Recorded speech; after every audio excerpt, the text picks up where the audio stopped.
en tant qu'ils sont des individus. Car depuis que le monde est le monde, il n'y a jamais eu d'unité, ni à plus forte raison de souveraineté algérienne.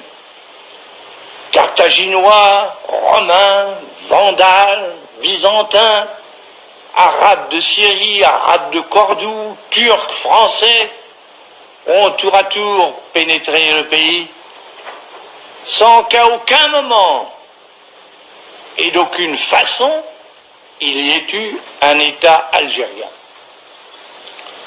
Quant à la date du vote, je la fixerai le moment venu, mais au plus tard, 4 années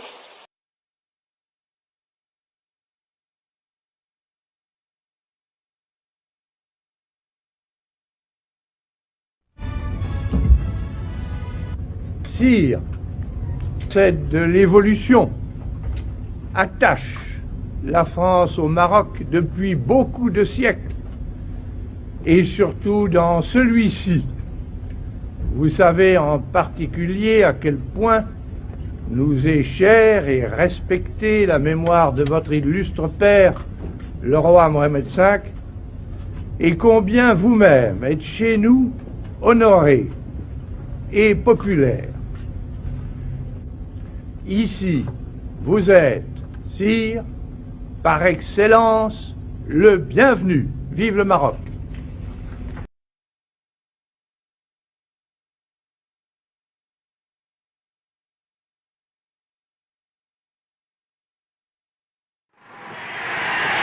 Tout au long du périple algérien qui allait successivement le conduire à Constantine, à Beaune, à Oran, à Mostaganem, le général de Gaulle devait vérifier l'importance de la participation musulmane au mouvement déclenché par le choc des événements de mai.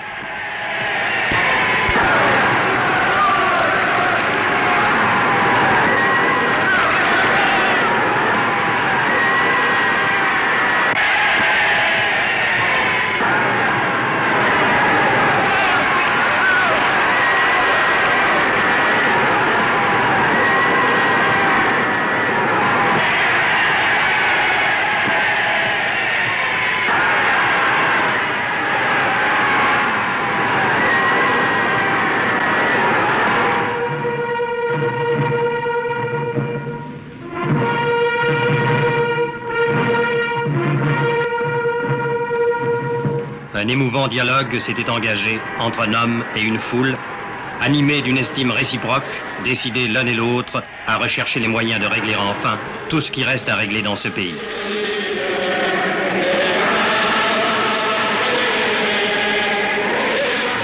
En fixant à Tiaret la première étape de son nouveau voyage en Algérie, le général de Gaulle a voulu honorer le centre de l'Algérie où la population a voté oui à 99%.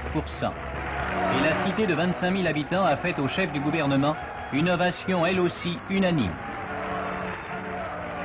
Un peu plus tard,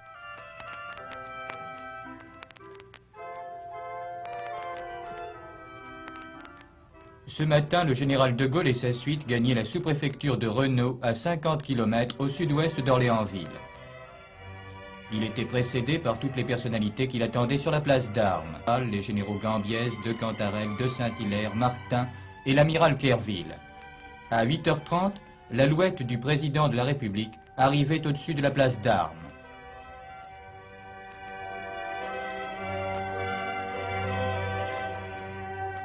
Le général de Gaulle était accueilli par le colonel Cazel, commandant le secteur d'Ackermann. Il passait alors en revue un détachement du Magzen de la SAS de Renault.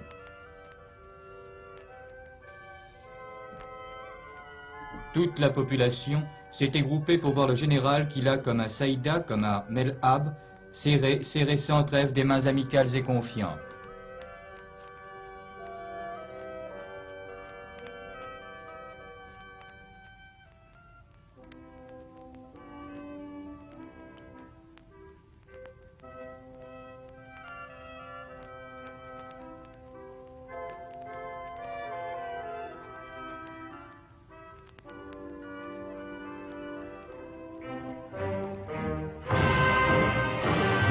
sûr, déclarait le président de la République, de dire ce que vous pensez. Il vous faut la paix pour pouvoir être libres et heureux. J'ai confiance dans notre avenir à tous, parce que je suis sûr que nous le ferons ensemble dans la fraternité.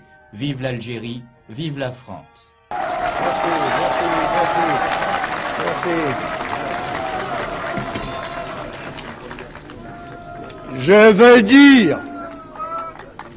Je veux dire combien je suis heureux de me trouver ce matin chez vous, à Tizi Ouzou, dans ce noble et beau pays de Kabylie.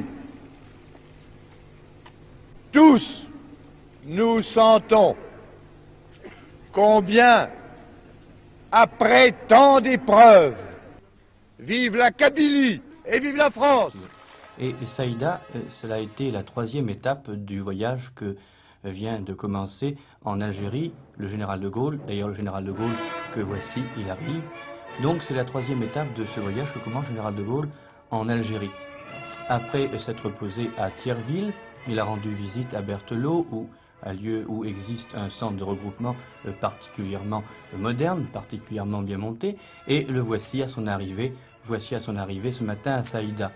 Il est 11h45, le général de Gaulle a un peu de retard, et la foule s'était massée très nombreuse, elle attendait, vous le voyez, il est entouré du lieutenant-colonel de Bonneval, je ne cite pas les personnalités par ordre de préséance, mais par ordre de vision, donc le lieutenant-colonel de Bonneval qui essaye d'ouvrir un chemin au général de Gaulle. Vous voyez le colonel Godard, responsable de la sûreté en Algérie.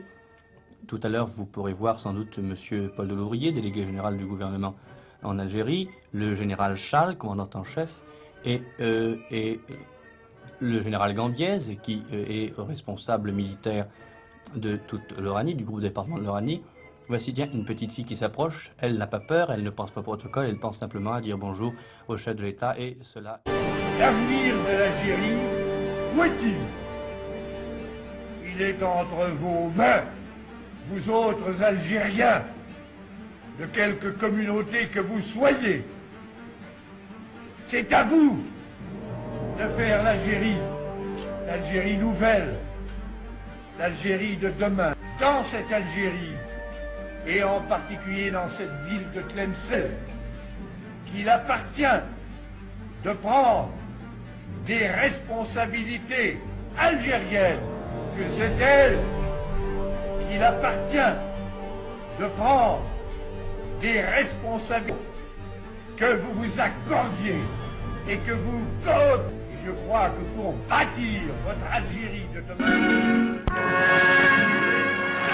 Dans Alger la Blanche, devenue Alger la Tricolore, dès l'instant où Charles de Gaulle se trouva en contact avec ce peuple qui avait chassé de lui-même tout esprit de discrimination, il comprit que de grandes choses pouvaient s'accomplir.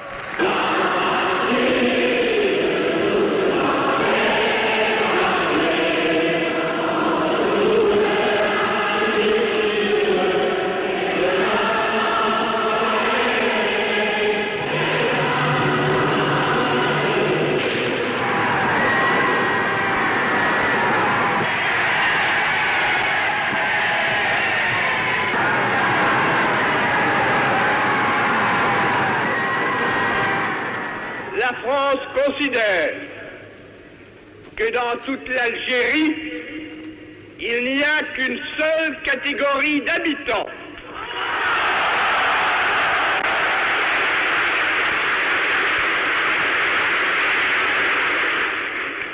Il n'y a que des Français à part entière. Mostaganem fut la dernière étape du voyage. Et nulle part ailleurs, on n'avait vu autant de burnous dans les foules rassemblées autour du président de Gaulle.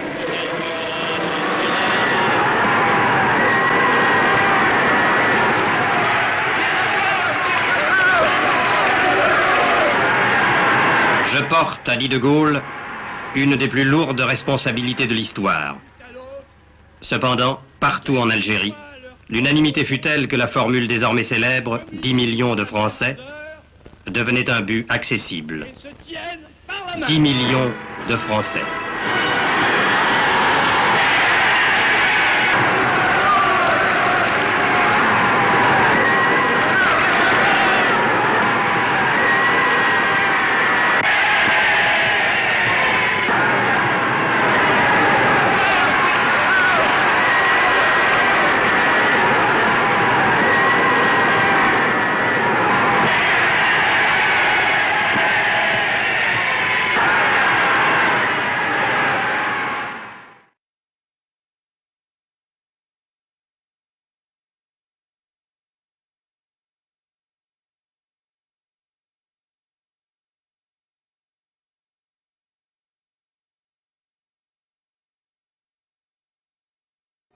Le croiseur Gloire amène à Cherbourg le sultan du Maroc, Si Mohamed Ben Youssef, qui vient faire à la France une visite d'amitié et de fidélité.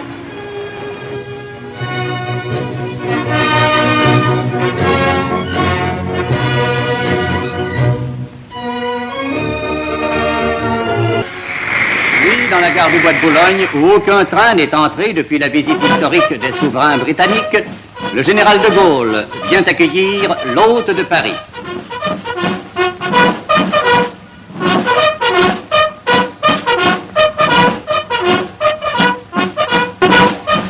La France républicaine est heureuse d'accueillir le chef d'un vaste empire à la veille de la fête grandiose où elle devait célébrer sa force renaissante. À Clermont-Ferrand, Sa Majesté Si Mohamed Ben Youssef accompagne le chef du gouvernement provisoire.